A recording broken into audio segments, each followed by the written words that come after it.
Good morning. Driving down the road, I noticed a cross, one of those roadside crosses nailed to a telegraph pole, surrounded by flowers that looked fairly fresh. And as I drove past, I wondered what had led to this tragic accident. What had happened? Was it excess speed, inexperience, maybe alcohol or drugs or a distraction, mobile phones or whatever else? Perhaps just a tragic accident. I wondered about the ripple effects outwards, family and friends, and those who put the flowers up. Perhaps it looked like it might have been an anniversary. The cross looked a bit older, but the flowers fresher. And I wondered what had caused it and what the effects and implications of this were. And as I drove along, I took more notice of my own speed and was more aware of the cars and traffic around me and what was happening. Such memorials and plaques and other things are all around us in public spaces, reminding us of events that have happened to individuals or communities or to the world, and inviting us to ponder more deeply into the implications of life and actions and what we do. In a local park, I remember sitting, it was 5 or so years ago, sitting with a group of people, standing with a group of people, as a plaque was unveiled in a garden. It was a plaque and a memorial to a young bloke, Jack. Jack had been a member of our church. And he'd gone on an overseas trip with a mate, and as he was coming home, the plane flying over Ukraine was shot down by Russian separatists in what was then an undeclared war between Russia and Ukraine, now become an invasion. Jack, along with 297 others, innocent people, were killed.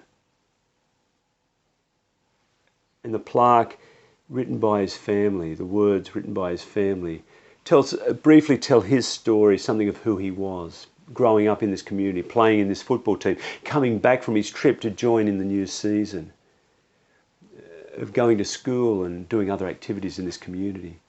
Of the 297 other people, innocent people, who lost their lives, and all the families that were affected and impacted by this tragedy and this violence.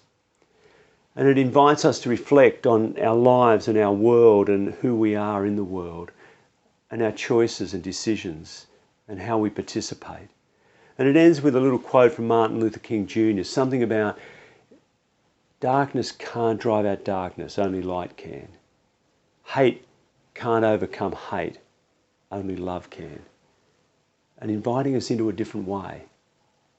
This week we read a curious little story in the book of Numbers, an ancient book, one of those early books of the Hebrew people.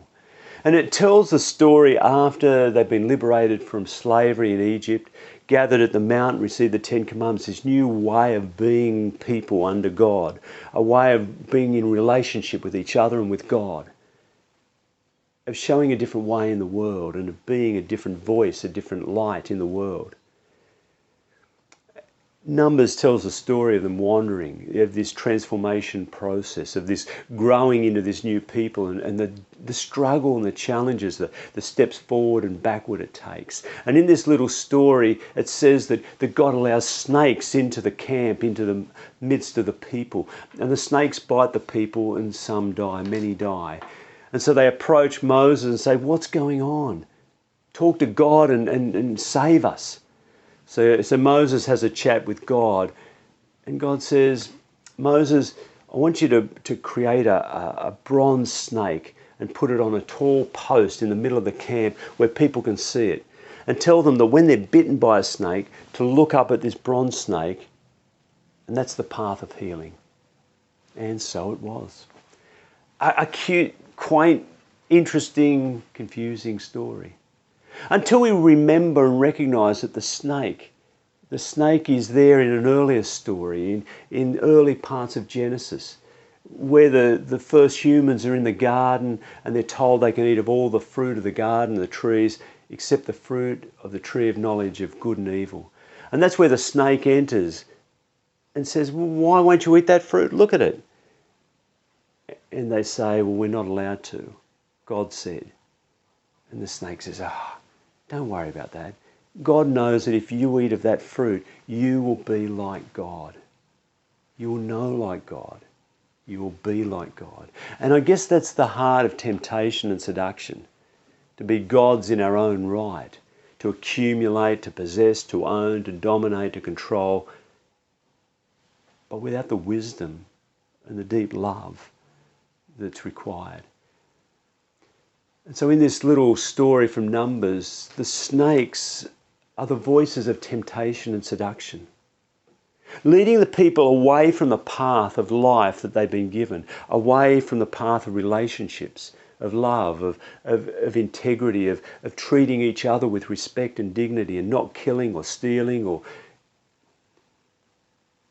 And when they're bitten and they succumb, and they pursue their own way, an alternate path that is about accumulation for themselves, holding on to things for themselves, owning, possessing, acquiring and stockpiling, or of judging others and excluding others, of defining who's in and who's out, who's right, who's wrong, of being jealous of other people, of what they can do and who they are or what they have, of creating divisions and barriers between themselves and other people, or of gaining power and control and lording it over others and dominating them, of abuse and violence that enters into the community.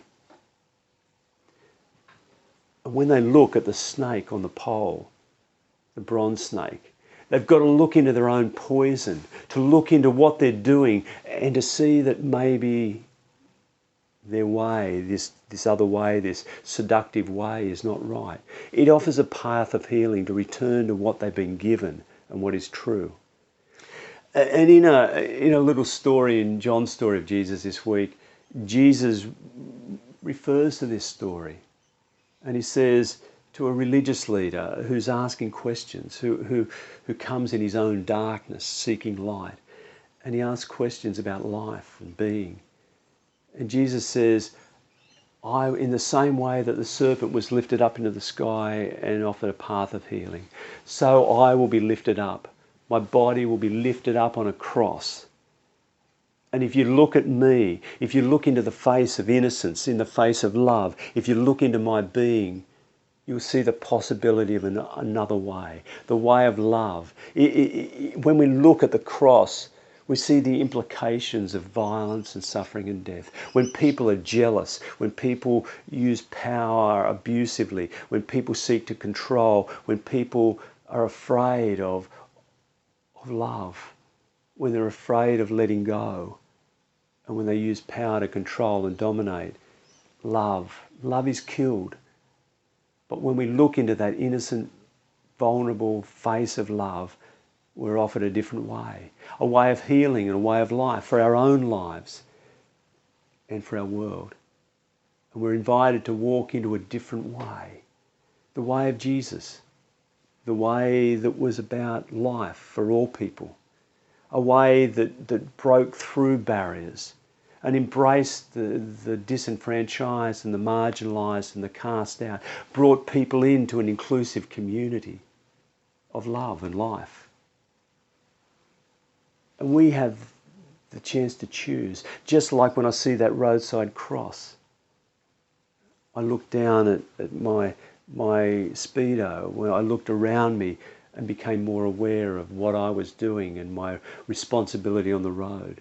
When I looked into that plaque that told Jack's story, I was reminded of my own complicity in violence and abuse. So when I look into the face of Jesus, I see a way of love and I see a path of violence and danger. We're invited to look into this face of innocence, to see the way of healing and life, over and against the way of violence and judgment, of exclusion and hatred, of the killing and the suffering of our world. We're invited into the true way that brings life for ourselves and all people. Which way will you take?